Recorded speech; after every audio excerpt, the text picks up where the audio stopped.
This is the Fluid Jobs podcast, where motorsport professionals share their journeys and offer actionable advice for breaking into and advancing in the competitive world of motorsport. In today's podcast, I'm joined by Tim Anway, Engineering Director at Fiberworks, a company that creates essential carbon parts for F1, IndyCar and NASCAR. If you're aiming for a career in motorsport engineering, this episode is a must-watch. Tim shares invaluable advice on building a solid technical foundation, the power of networking through Formula Student, and the importance of hands-on experience through internships. So let's get into the episode. Hi Tim, thank you very much for joining us today. Really appreciate it. And I'm going to jump straight in really with a fairly broad question. But can you tell us briefly what Fibreworks Composites does within the world of motorsport? Yeah, absolutely. So Fiberworks started with Joe and Guenther back in they met back in the Red Bull days when Red Bull was starting a NASCAR team here in the States, and they worked together in NASCAR, and they kind of noticed a need for composite manufacturing at a higher level in the States. I think European composite manufacturing had advanced already due to like Formula One and sports car and other racing. And we wanted to kind of replicate or start something that was similar. So we've grown a lot since the beginning, and we've, as far as motorsport goes, we do all the rear brake ducts currently for Haas Formula One. So the complicated brake duct assemblies. We've done fronts in the past as well. I've personally led the design, all the mold and tooling design, and some part design for the front brake ducts on F1. And T-trays for Haas F1 team as well. But out of F1, we do a large portion of the NASCAR single source supplier body. So all the underwings, hoods, deck lids. We do IndyCar floors. We do NASCAR seats. Some of the most structural seats in the industry with the multiple 69G dynamic sled test hit and sprint car seats and some like other grassroots motorsport as well. So we're pretty heavily invested across all forms of motorsport, from grassroots, sports car, IndyCar, NASCAR, Formula One. Fantastic. So some fairly detailed carbon work there. Moving on to yourself, Tim, could you explain kind of what your role is and how you got into motorsport in the first place and how you ended up where you are now? Sure. So I'm the Director of Engineering at Fiberworks. We're currently made up of about 20 engineers across 3 departments. So that's design engineering, R&D engineering, and manufacturing engineering. And how I started goes back to the college days. I went to University of Washington. I'm originally from Seattle, and was always really interested in motorcycles. Did some track days as a teenager, and at UW I was kind of not really applied, failed a few classes, but ended up kind of in the engineering department, saw an FSAE car and realized I wanted to do that. And so I transferred after a couple of years to UNC Charlotte.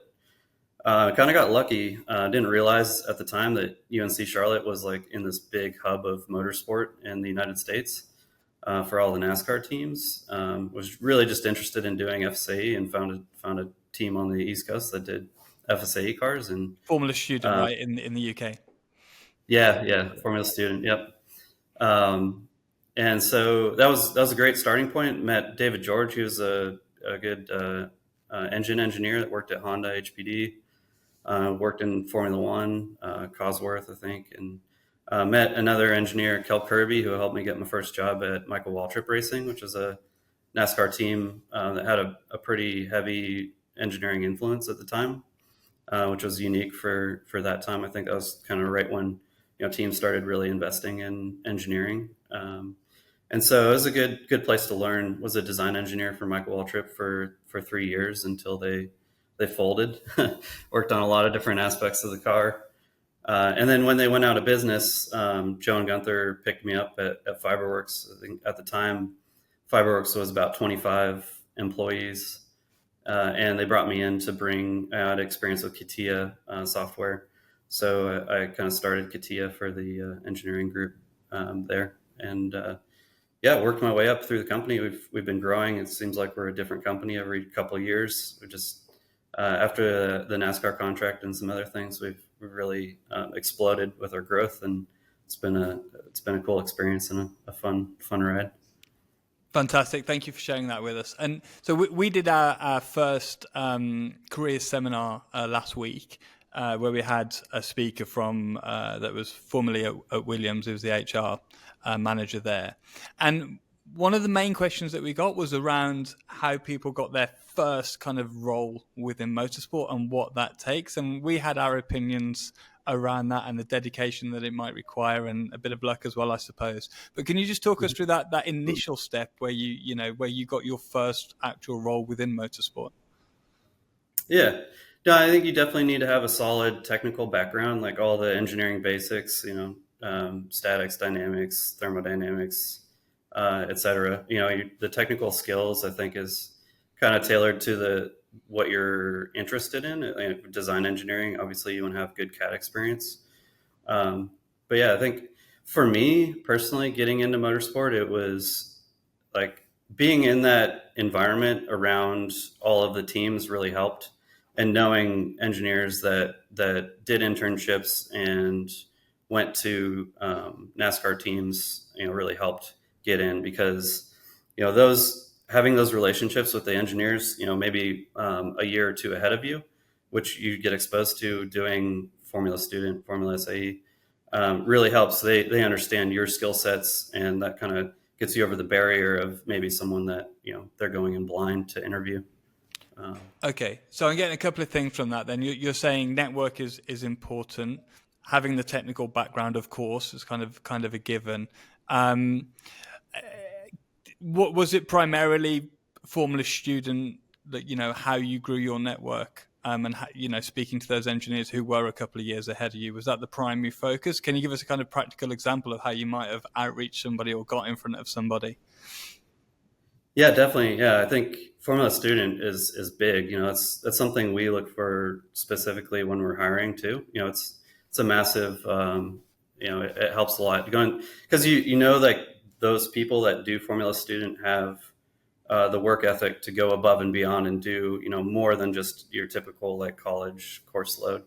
So that's a big one, and it enables you to like make those connections and relationships. Like the network thing that you mentioned. Yeah. Fantastic. And then, so within your department at Fiberworks, can you just give us an overview of the types of roles that are within your area? Yeah. So we have design engineers. That's our primary workforce, I guess, as far as like headcount goes. Design is, we call them design engineers. We should probably come up with another name, because they kind of do like everything. They wear a lot of hats. They're project managers. They do all the QC. They do all the design for manufacture. Their customer service. They directly interact with all of our customers. And so, they're basically the engineers that start the projects, go back and forth on the design for manufacture to make sure that the composite parts are actually manufacturable. And manage the projects all the way through. They see all the first article parts that go through, work out any problems, and come up with solutions for any issues that happen along the way. So they do. We get into anything from a napkin sketch to where customers have this metal part that they want carbon fiber to, and some like really complicated like autonomous vehicle enclosure assemblies and things like that. So we do a lot of structural analysis as well. That's all within the design engineering purview too. So a lot of different responsibilities there. We also have R&D engineering and manufacturing engineering. And R&D is focused at new technology, new materials, anything kind of in the industry that's a little bit fringe, since composites is changing so much. Learning new things and new innovation that comes out in the industry is really important to staying ahead in the business, and improving our processes that we've developed along the way is super important. Manufacturing engineering is really similar. It's just focused at production environment. So anything like NASCAR, we're producing hundreds of sets per year. where our manufacturing group is more focused to like kind of take over when the design engineers like hand off and the projects become more into that production environment. Manufacturing engineering is there to like help along the way, make efficiency improvements, help with any like issues, quality issues, and things like that that come up as well. So. Fantastic. Thank you for sharing that, Tim. And finally, for someone who's looking to become an engineer in composites, what kind of advice would you give them as they begin their career? Sure.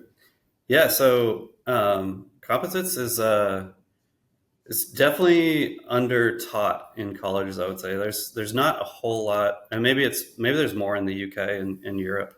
But in the United States, it's hard to find schools that actually specialize and have classes that you can take in composites and carbon fiber, et cetera. So that's probably step one, is like trying to find somewhere that can give a proper education. Internships, always great. FSAE, getting hands-on, always really beneficial for learning and like designing and building your own things. You can't really beat that as far as like firsthand knowledge of how everything works, but kind of like all of those things together really would help. Yeah, so you're looking for the kind of technical knowledge, the degree or whatever it may be, and getting your hands dirty a little bit to show the passion around the job itself. Yeah, absolutely. Okay, Tim, I think we'll wrap things up there. Thank you very much for your time. Really appreciate it. That was really a good in-depth view on what people need to do to build a career in engineering and composites. Thank you very much, and speak to you soon. Yeah, thanks for having me.